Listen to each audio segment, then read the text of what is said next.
everybody. This is the Makers in Minnesota podcast, and you are listening to it today. I am coming from my home, as we have been since the coronavirus has happened.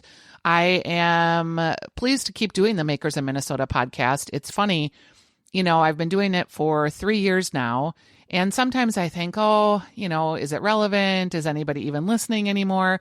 And then just when I think that, you guys send tons of texts and emails, and the listener numbers do well. I had an opportunity to check in with Carla Mertz from Iron Shoe Farms, and she was saying how many people have mentioned the podcast. So thank you guys for supporting all the makers that we talk to. We have some great podcasts coming up. The podcast that dropped last week for Crisp and Green was just so relevant about like how restaurants are coping in this time. And this podcast, I think, will be the same. I am talking with Alex Lodner. She is a social media influencer strategist. She's a friend of mine, and we've worked together on a couple of social media influencer campaigns. And right when the whole COVID-19 business started, that industry changed a lot because these influencers were in spaces like the beauty industry, the food industry, the entertainment industry, some of these industries that have been most impacted in the coronavirus. So, Alex, welcome to the program. Thank you. Thank you. Coming to you from my attic, hiding from my family. Okay, you're not alone in that. So if there's any disruptions or anybody needs a snack, that's happened before. Little kids are like, "Mom, I need a snack." Like she's like, "Yes, I'm everyone will be fine." Alex, how did you get into this business of social media influencers, and how would you describe the business? Like, what is it for people that don't know? Sure. So social media marketing is separate in my mind from influencer marketing. Social media marketing is where the brand itself taps into social media like Instagram or Facebook to promote their product.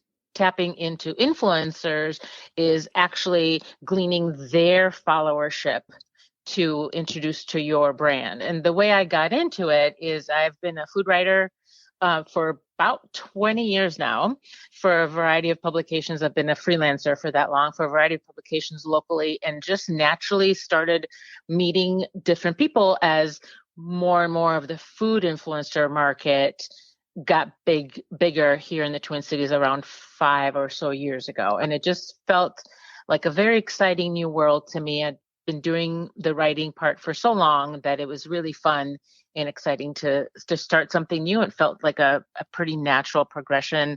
I had brands and restaurants that I knew, and I was meeting more and more influencers, and putting the two together, putting the right influencer with the right brand just felt like a nice natural progression. How big is the industry of influencers nationally? And is Minnesota a player in that, or are we so small? No, we're very small still. Nationally, it's huge. I don't have numbers, but it's in the billions as far as how much money is going into. I think the last numbers we have are from 2018. I want to say 2, but don't quote me on that. But sure. Yeah, and in Minnesota, one of the reasons that I'm actually making sure that I stay local in Minnesota is because of how small it is. What I bring to the table is I actually know these folks personally. I've had coffee with them. I've chatted with them. I've met them at events.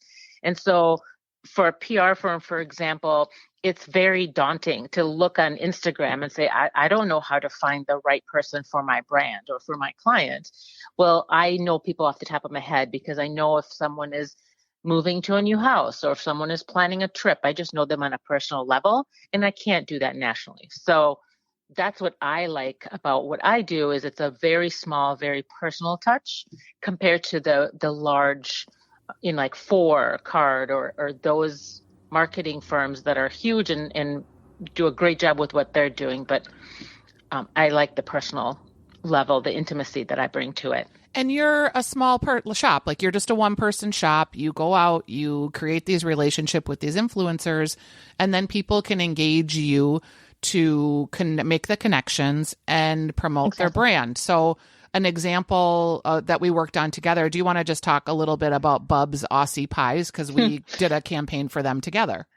They were wonderful. Yes. So one of the ways that we connect influencers and brands is through events, which of course we'll segue into how that's changed. But what we did is the influencer opening. And what I saw for a few years is that when a restaurant opened, if we're going to use restaurants as an example, when a restaurant opened, they would do the soft opening and the media opening, and influencers would be invited to the media opening. And that really didn't work for anybody because influencers have a very different need than you and I did, you and I as food writers do. And so I started understanding that there was a need to explain the difference. And what we did for Bubs is we chose the right time of the day because we know when there's good lighting. And I invited, I don't even remember, were there 10 or 13 Yeah. people? Hmm. And they loved it. The food, Bubs did such a great job of making the food beautiful, besides being delicious. And people really enjoyed it. And when an influencer, if you bring the right people into the room, people that you know will be a good fit and will authentically enjoy that particular brand, that particular restaurant, it really shows in the kind of posts they do and in the kind of engagement they have with their audience then. And I think Bubs was definitely a great example of that. Yeah, they were really happy. They got, Mm-hmm. so what Alex, when you go to media events, sometimes like if a food reviewer is there, they're going there to talk with the chef, to learn more Yep. about the food, to get intricate about the menu. The influencer is going to that same event, and all their job is to taste the food and see if they like it and then share it with their followers. So they're trying to take pictures, they're lifting the dishes up while the reviewer's trying to eat them. It was just kind of funny how some of those events would just be a little bit of a disaster. And then when we went to the Bubs event, like it was literally custom for that influencer, and they all left with a gift card and a bag of goodies. And really, we set it up so that everything about that event was catered to them. And it was really successful for them. Now, the coronavirus happened literally a week later and everybody shut down. They do have a to-go window, so they've been really able to continue to use the mojo that we created from that influencer event. But Alex, Exactly. how do you see the influencer market changing in light of coronavirus? Right. Yeah. So there's change just like with every other industry out there. But even before the pandemic, data showed that consumers are looking to social media for information and recommendation. I call it the digital front porch. We value our friends and neighbors' opinions more than a direct ad. And that's been happening for a handful of years now. And now more than ever, people are online. And so we're seeing smaller brands that maybe didn't buy into the idea of social media marketing or influencer marketing, or were for whatever reason scared off of the idea of trying something new. Everyone is looking to social media and to influencers as a way to reach current and hopefully new audiences. Can you talk And about the difference between a micro influencer and a macro influencer, and where you see strengths in both? Yes, that's a very interesting question because that changes state to state and region to region. Mm-hmm. So in the Midwest, I would consider a macro influencer, so a larger influencer, to be anybody over maybe 35 to 50,000. That's followers. That's a large number for us in Minnesota. A micro influencer would be anyone in the 5,000 and less range. I tend to not really work with anyone who doesn't have at least 1,000 followers, but I really encourage brands to look outside of the followership number and look at engagement, because the smaller influencers tend to engage. There's obviously exceptions, but the smaller influencers tend to engage a lot more with their audience. Obviously, they have the bandwidth to do it. You can respond to 12 comments better than you can respond to 1,000 comments. So it's really about engagement and excitement that particular influencer brings to the product. In the beginning of Instagram, everybody was amassing followers, right? And there were services you could hire to get followers for you. Is that still a thing? It is. It is still a thing. And it's not only just buying followers. You can buy engagement. You can participate in pods, which is basically an agreement. Anywhere from 20 to 100 influencers agree to always comment on each other's posts. And it's exhausting, quite frankly. People spend hours and hours just engaging, but it's not authentic. None of those people are actually going to turn into customers. And so I always encourage influencers to just stay away from any of those services. Always have authentic and organic growth.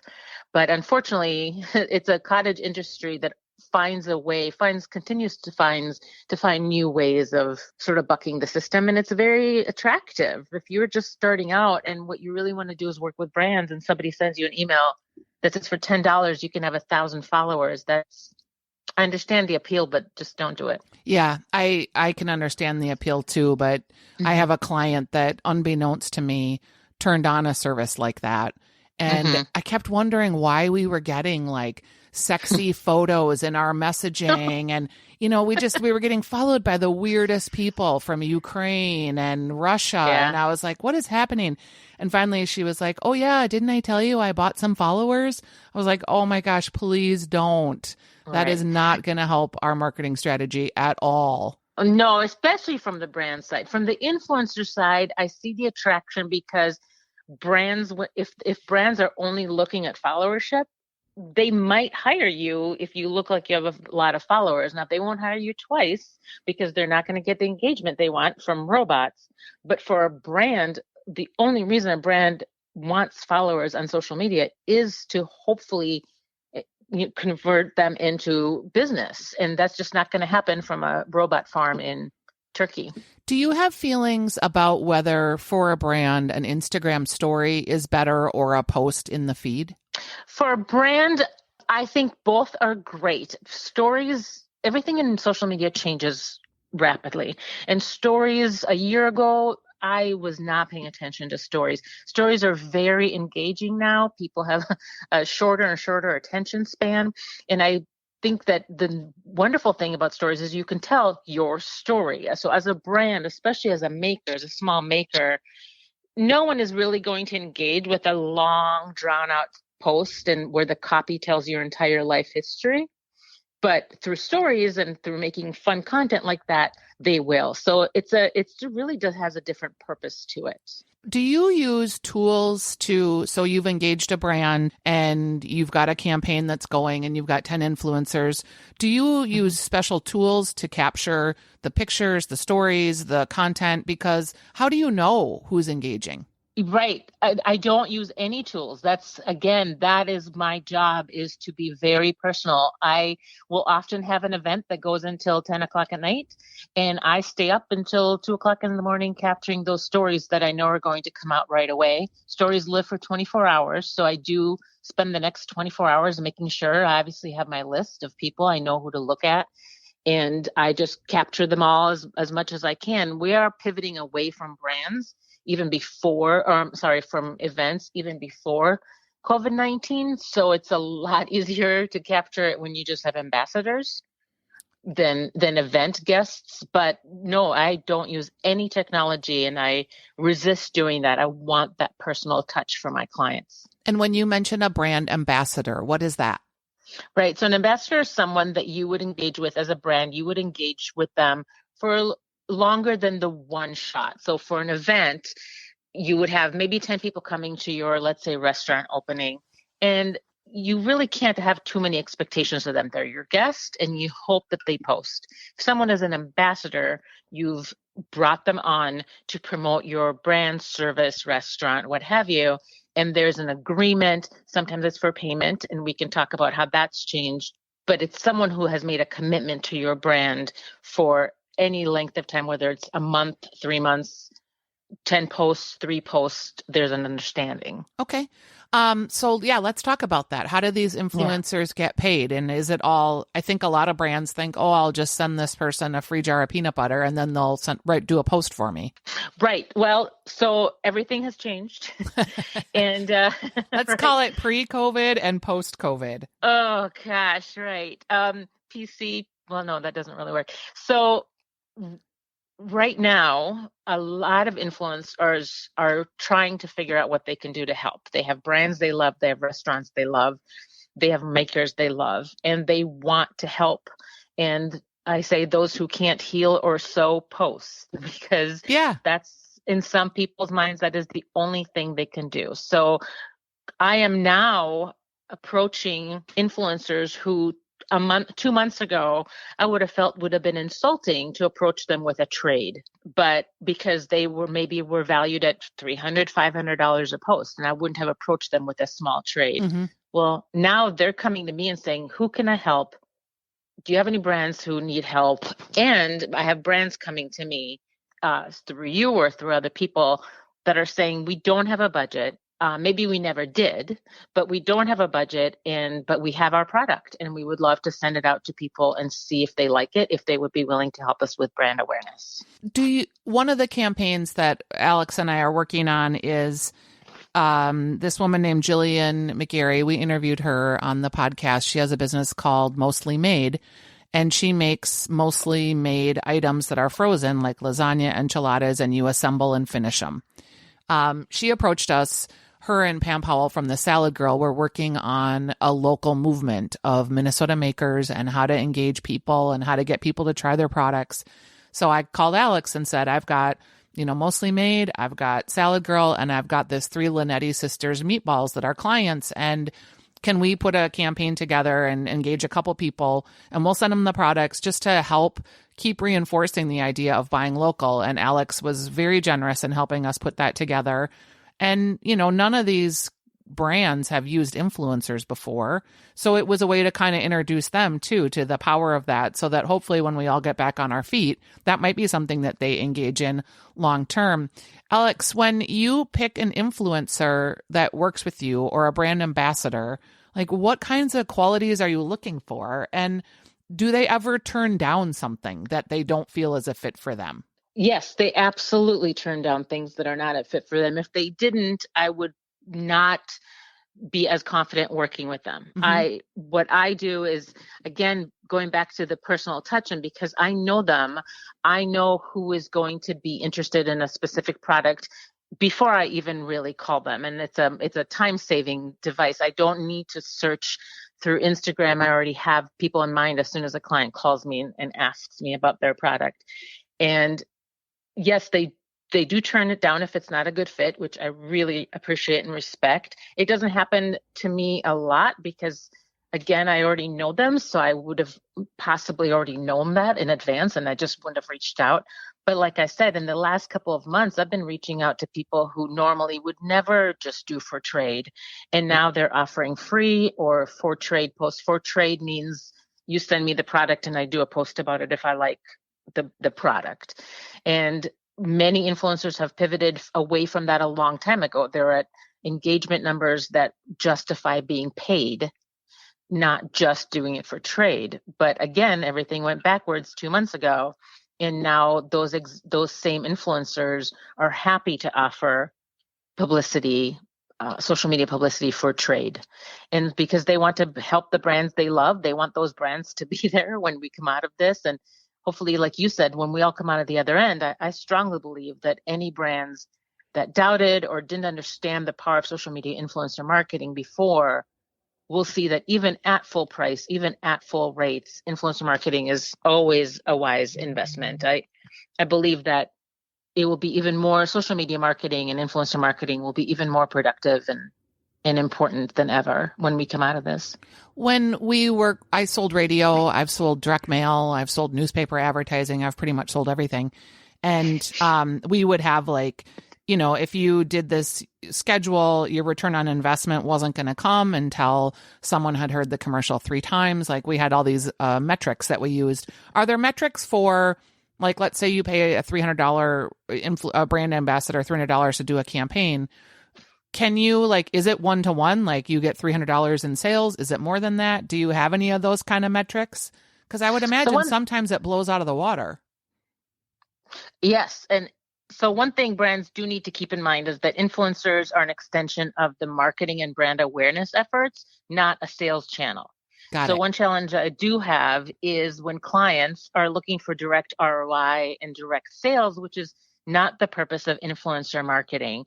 Just like you can't get direct ROI from a billboard on the side of the highway. Mm-hmm. It's really about brand awareness. There's several ways of seeing that. The most obvious is the brand platforms growing. So for example, I just worked with someone who in a week gained 15 followers, and that does not sound like a lot, but they had well below 1,000 followers for this brand. And so even just that, that someone saw the story on an influencer's platform, was curious about the brand, and went and followed the brand. So that's an indication of awareness. But unless you're doing things like coupons or deals or anything else that the influencer can talk to their followers about, which is possible, you can do giveaways, you can do things like that. I really discourage brands from looking at it as for looking for the ROI. It's really just brand awareness, and it has always been the most economical way of getting brand awareness is through influencers versus traditional media. It's influencers really are the most logical choice to me in general, but especially during this time because of how economical it has always been. You're not going to get an ad like that in front of that many eyeballs for the same amount of money in traditional media. How important is it to align the influencer with your brand? So let's say, I don't know if you can give me an example, but some of these influencers have made their following, I'm just gonna so some people have like sexy time and that's the way they've amassed their following. Other people are eaters on camera and that's the way they've amassed their following. Other people do cooking videos. How important is it to put the right brand with the right type of person? Because if you have like wholesome mommy product with sexy time lady, that's probably not the best fit, right? Right. And I would say that's the number one thing to be looking for is it the right influencer for the right brand? Sometimes that might surprise you who the right fit is. But yes, that's the number one thing you want to look at as a brand. Is this person the right fit for me? And I have many examples of how brands are doing it wrong in approaching. Sure. So I have influencers who for years, for example, were being sent 6 packs of beer by a PR firm representing a local beer brewer. Mm-hmm. And those influencers never, A, don't drink beer, or B, never once posted about beer. So why were they getting this beer sent to them? Well, because they're popular or they come up in articles when someone does a Google search. And so I see where the PR firms are finding these fits, but they're just not fits. And actually, Steph, this morning, I got an email personally that says, we love your Instagram account and we would love to send you a watch from our new men's collection. Because my name is Alex Lodner, and they clearly never looked at my account. Right. And so that happens. We all get those emails and we just laugh and ignore them. But at the same time, when it's a local PR firm that's actually spending their clients' money to send product, the client is paying the PR firm and is paying for this product to be sent to the wrong influencer. That's when I get a little bit frustrated. And that's where I can come in and say, I know that those people have beautiful feeds and I know that they have large numbers. But if you look for the last 3 years, they've never posted anything remotely close to the product you're sending them and you're wasting money. Right. I've had a situation kind of similar, but it's with the radio show where, a PR company will pitch me a pitch and it's their client. And then I'm like, oh yeah, I just had them on last week. Perhaps you'd know that if you were working your client appropriately. Right. I don't know. Right. And this is not just on PR firms. Let me say that there are PR firms in town that are doing a spectacular job with this. So it's hard because PR firms, marketing firms, they're doing a lot of things, a wide berth of things for their clients. They're getting them on your show. They're getting them into magazines, etc. I only work with influencers. So I've actually worked with PR firms where they're so overworked and I come in and I only do that little slice of the pie. I'm not interested in doing the other things they're doing. So I'm not competition to the PR firms. I will only come in and do the influencer part of it because I don't have to spend hours on Instagram. I already know who is going to be a good fit and who isn't. I know when people are trying to get pregnant. I know these folks. And so I know, no, don't send champagne to her. She hasn't announced it yet, but she's pregnant. Right, so right. There's those kinds of things where I can save the brand and the PR firm a lot of time and money. Do you think that in times of coronavirus that we're spending more or less time on our social media channels? Well, more, 100% more. Again, there's graphs for that. There's data for that. But of course, a lot more. And we're shopping more. And there's two things that we know for a fact during this very uncertain time. People are online and people need to eat. So those two things have remained consistent and have grown. People are eating more and people are online more. And so for those who want to cook, they want to hear about makers like the ones you work with, the local makers that you work with. And those who don't want to cook want to know which restaurants are serving curbside, for example. So I know there are many influencers in town who are really doing a service to their followers by constantly posting what restaurants are providing what, right? With Mother's Day coming up now, there's a handful of influencers who are constantly posting the menus for restaurants that are offering a Mother's Day takeout meal, and they're doing it free of charge. They're just doing it as a service to both the restaurant and to their followers. It's kind of funny when you think about it in some ways, because my radio partner, Stephanie March from The Weekly Dish, talks about service journalism. And Right. she views her job at Minneapolis St. Paul Magazine as providing the service package of what the reader wants. So the reader wants information about the place, they want some backstory, and then they want to know how to access them or how to buy, where to go, those kinds of things. In the past, we haven't really seen influencers in that service mode. We've seen them more in the show and tell mode. So I think it's really interesting that many of them are shifting and pivoting to become more of service, not journalists isn't the word, but service ambassadors, as it were, where, you know, in the beginning of this, there was so much information about who was converting to curbside, what they were offering, when they were going to be open, their hours were changing, the days they were closed were changing. And many of the influencers were really continually posting about all these restaurants as a way to create information flow. Absolutely. And you and I were both trying to keep up with that. The first couple of days I was crazy. working around the clock for Eater Twin Cities and it got to the point where it would have been easier to say who isn't pivoting in the restaurant world than who is. But one of the reasons that influencers are doing so well right now and are such a great fit, there's three main reasons. One is connection. Social media, by its nature, is just more intimate. It's a two-way conversation versus traditional media, which is in most parts a one-way communication. And right now, we're all starved for contact and connection. So influencers offer that. The other is the ability to pivot. So many influencers are one, maybe two-person shop if their husbands are their photographers, and start to finish. And so they can create content, they write copy, they push publish. You and I know what it's like to work with editors and to have to get approval from the editors.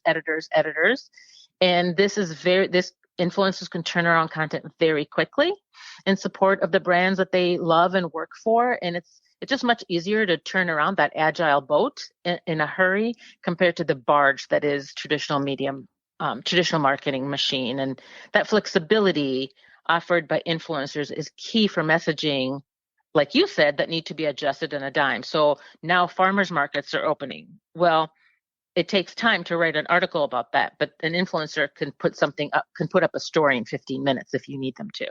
And it is interesting because of the way that farmers markets in particular will be operating, a story might be more useful because it will show how things are changing. It will show you like what the social distancing requirements are. It'll show you, are people wearing masks? Absolutely. And even if it can be even faster than that. So if you contact someone, an influencer that you like, and you say, I've decided to go ahead and offer my product at a farmer's market. Can you post this up by this afternoon because I'm going to be there tomorrow?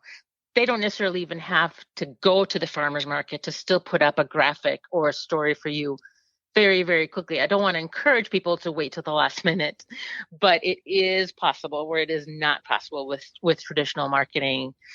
And one advice I've been giving influencers is to try something off-brand during this time. So where in the past it was very much like, well, this is a great product and I love it, but it's not, I don't talk about beauty. I'm a food influencer, or I'm a travel influencer. I don't talk about sports, whatever it is.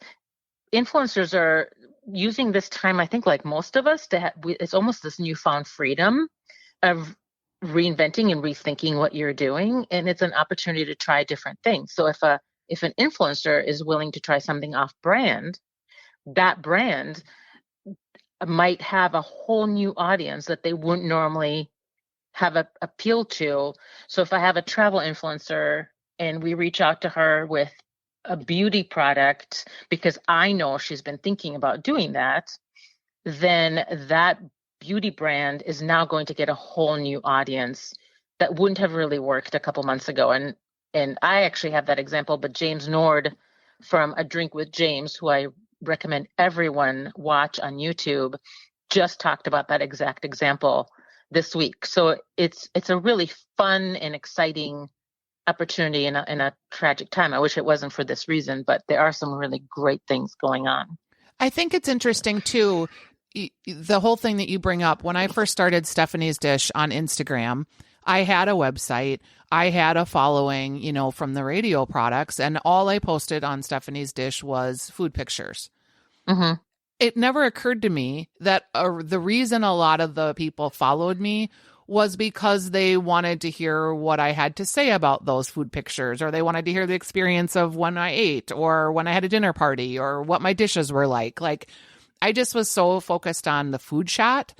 And as I've expanded my view of why somebody follows me and what their interests are, it's pretty varied. Like, they want to know about my 15-year-old dog grandma. They want to know, where I got the cocktail shaker when I made my margarita last night that I videotaped. It's very much a connection with like online friends, I guess, is the best way to put it. I think if that's what you're saying, then you're doing it right.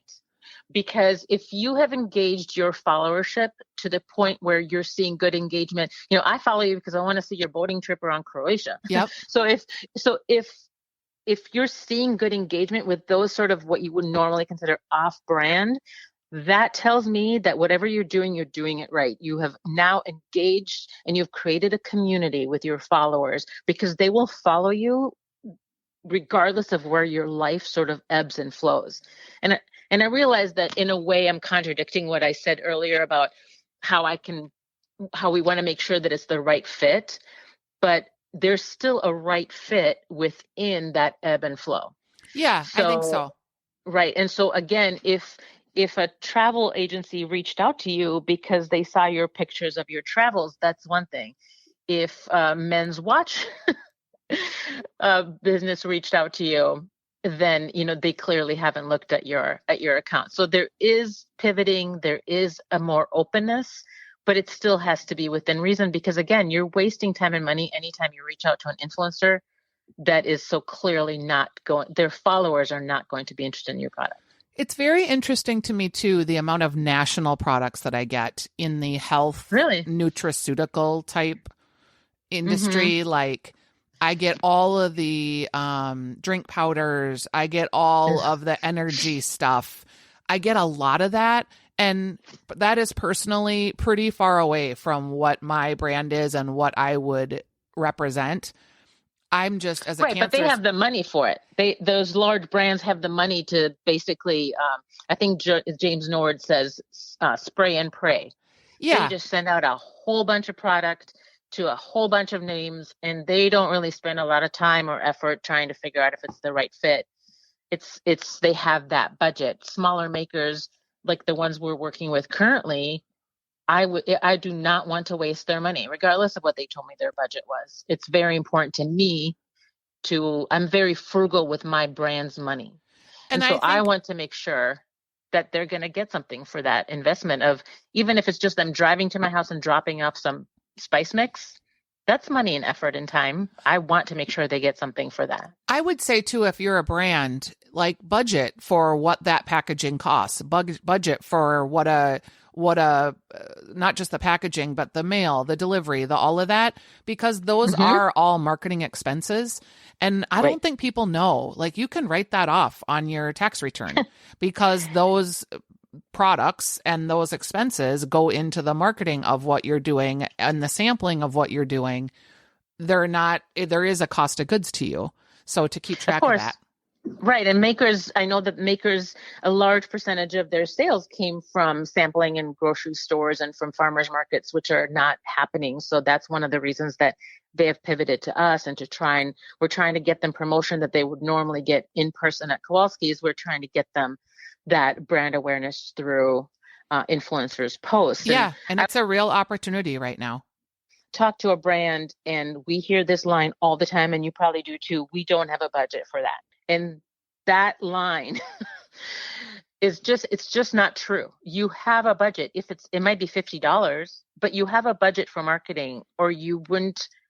If you really truly don't have $50 for marketing, or for even the cost of the product to the influencer, then you might really want to rethink the marketing program. You have a marketing budget. I think the biggest problem is that they don't see influencers as a part of their marketing efforts, not their sales efforts or whatever else their budgets are. Wherever they think they're putting their money, that if you look at influencers as a part of your marketing outreach, then there should be some budget for that. One thing I think too that sort of works for me, I love the brand ambassador program where you're more long-term with a client, because then I know like what new products you have in the pipeline. I know a lot about your product. I know your goals and what you're trying to accomplish. If I run into someone that might be a like product and neither of you have big budgets, but together you might be able to do something, like it's amazing. Once I work with a brand, I really feel like I'm their employee in some respects.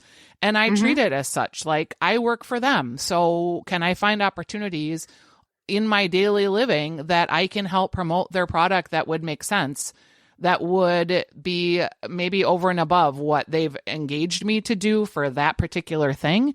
Sometimes it's like anything else, right? It's who you know and connections and networking. And when you have a brand ambassador working for you, it's like a networker, really. Absolutely. Absolutely. And for most of the influencers on my roster, I would not recommend that. If the influencer asked me, I would not recommend that they become a brand ambassador just for trade. That's just a lot of work for them. And so most of the influencers with numbers higher than, let's say, 5,000 followers and with good engagement, they're going to require some type of payment per post. But again, that does not mean that there's someone who loves your product, 2, 3, 4,000 followers and is highly engaged and really wants to help you out. This is a time to ask. This is a time where maybe 2 months ago would have been, like I said, insulting to ask. This is the time to ask. But I wouldn't necessarily communicate directly with the influencer. They are not going to answer the DMs if they don't know who you are. And that's why you bring somebody like myself or like you in to sort of help that connection. So that kind of is a great wrap-up statement. Alex, how can people get in touch with you if they are interested in social influencer marketing? Well, the first thing I'd recommend is to go to my website, which unfortunately launched right in the middle of this pandemic. I've been doing this for a handful of years, 4 or 5 years, but finally get around to putting together a website. So it's just alexlodner.com, ALEXLODNER.com. And through that, they can decide if it's something they want to move forward. They can reach out and let me know. And we'll start by talking budget. And I say work with any budget. We can work with, if you want to really have ambassadors come on board and get paid, that's one way to do it. It's a very, very flexible industry and an agile industry, and we can make something work for you. All right. I love it. And I've enjoyed working with you, Alex. When I've had brands that have needed to connect with influencers and I was only one part of that equation and they needed a little more muscle, you've been great. So thanks for joining us on Makers in Minnesota and helping us understand the whole influencer market and what that looks like for brands, and shop local, right, Alex? Absolutely. Always, always shop local. Love Local MN is the hashtag that we're working on the campaign right now that you'll see launching over the next couple of weeks. Thanks, Alex. Right. Thank you. We'll talk soon. Bye-bye. Bye.